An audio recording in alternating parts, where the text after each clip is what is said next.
प्यारे दोस्तों, रमजान बरकत और रहमत का महीना है जिसमें मुसलमान रोजा रखकर अल्लाह की इबादत और तकवा में इजाफा करते हैं। लेकिन क्या आप जानते हैं कि रमजान के रोजे मुसलमानों पर कब फर्ज किए गए? क्या रमजान के रोजे सिर्फ इस उम्मत के लिए हैं या पहले की उम्मतों पर भी फर्ज थे? हजरत आदम अलैहिस्सलाम, हजरत नूह अलैहिस्सलाम और हजरत मूसा अलैहिस्सलाम किस तरह से रोजे रखते थे? क्या आप जानते हैं कि हजरत दाऊद अलैहिस्सलाम का रोजा रखने का तरीका सबसे अलग था? आखिर वह कैसे रोजा रखते थे? हजरत मरियम अलैहिस्सलाम का खास रोजा क्या था और यह आम रोजों से कैसे अलग था? क्या हर उम्मत के रोजे रमजान की तरह 30 दिन के होते थे या उनमें कोई फर्क था? हजरत मूसा अलैहिस्सलाम को कितने दिनों तक रोजे रखने का हुक्म मिला था? क्या आप जानते हैं कि हजरत मरियम अलैहिस्सलाम हर महीने कितने दिन रोजे रखती थीं? क्या रमजान के रोजे सिर्फ भूखे प्यासे रहने का नाम है या इसका मकसद कुछ और भी है? क्या आप जानते हैं कि रमजान के महीने में सबसे पहली बार कुरान कब और कहां नाजिल हुआ? रमजान के महीने में आसमान के दरवाजे खोल दिए जाते हैं। इसका क्या मतलब है? क्या आप जानते हैं कि यहूदी और ईसाई कौमें भी रोजा रखती थीं, लेकिन उनका तरीका क्या था? इन तमाम सवालों के जवाब आप इस वीडियो में जानने वाले हैं, इसलिए आपसे गुजारिश है कि वीडियो को आखिर तक जरूर देखिएगा। तो चलिए वीडियो शुरू करते हैं। प्यारे दोस्तों, अल्लाह रब्बुल इज्जत ने कुरान मजीद की सूरह अल बकरह की आयत नंबर 183 में इरशाद फरमाया है, ऐ ईमान वालों, तुम पर रोजे फर्ज किए गए जैसे तुमसे पहले लोगों पर फर्ज किए गए थे, ताकि तुम परहेजगार बन जाओ।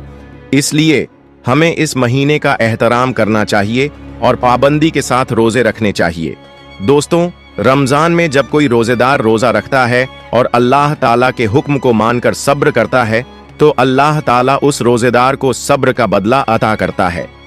इस महीने की फजीलत से अल्लाह पाक इंसानों के रिज्क में बरकत अता फरमाता है और गरीब से गरीब इंसान को भी अल्लाह की नेमतें मिलती हैं। इसी वजह से इस महीने को शहरु मवस्सतिर रिज्क, रिज्क के बढ़ने का महीना भी कहा जाता है।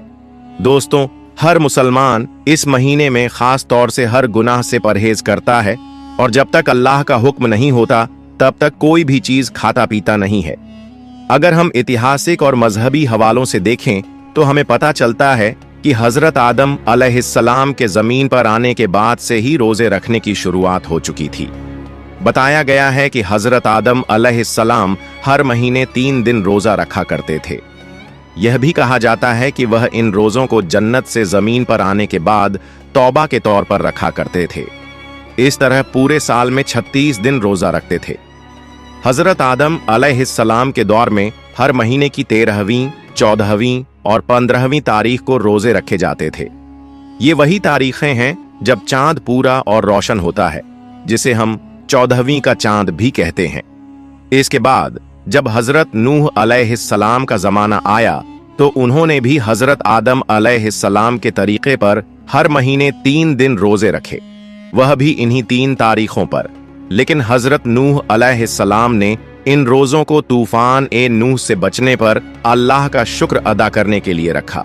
लेकिन हजरत दाऊद अलैहिस्सलाम का रोजा रखने का तरीका इन सबसे अलग था। वह 1 दिन रोजा रखते थे और 1 दिन इफ्तार करते थे, यानी पूरे साल में आधा साल रोजा रखते थे।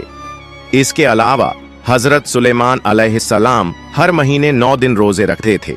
ये रोजे 3 दिन महीने की शुरुआत में, 3 दिन महीने के बीच में और 3 दिन महीने के आखिर में होते थे। हजरत इब्राहीम अलैहिस्सलाम भी हजरत आदम अलैहिस्सलाम के तरीके के मुताबिक हर महीने 3 दिन रोजे रखते थे। लेकिन कुछ रिवायतों में आता है कि हजरत इब्राहीम अलैहिस्सलाम पूरा महीना रोजे रखा करते थे।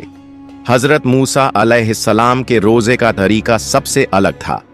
अल्लाह रब्बुल इज्जत ने उन्हें लगातार 3 महीने तक रोजे रखने का हुक्म दिया था ताकि वे अल्लाह से मुलाकात और हम कलामी बात करने का शर्फ हासिल करें। जब 3 महीने रोजे रखने के बाद अल्लाह से हम कलामी का दिन आया तो हजरत मूसा अलैहिस्सलाम को यह बात पसंद आई कि इतने दिनों के रोजे के बाद मैं अपने मुंह की बू के साथ अल्लाह से मुलाकात करूं। इसलिए उन्होंने एक पेड़ की शाख से मिसवाक कर ली। लेकिन अल्लाह ताला के हुक्म में तब्दील करने की वजह से उन्हें 10 दिन और रोजे रखने का हुक्म दिया गया। दोस्तों, कुरान मजीद में हजरत मरियम रजी अल्लाह ताला अन्हा के रोजों का भी जिक्र मिलता है। हजरत मरियम रजी अल्लाह ताला अन्हा का रोजा किसी से बातचीत न करने का था, यानी खामोशी इख्तियार करने का।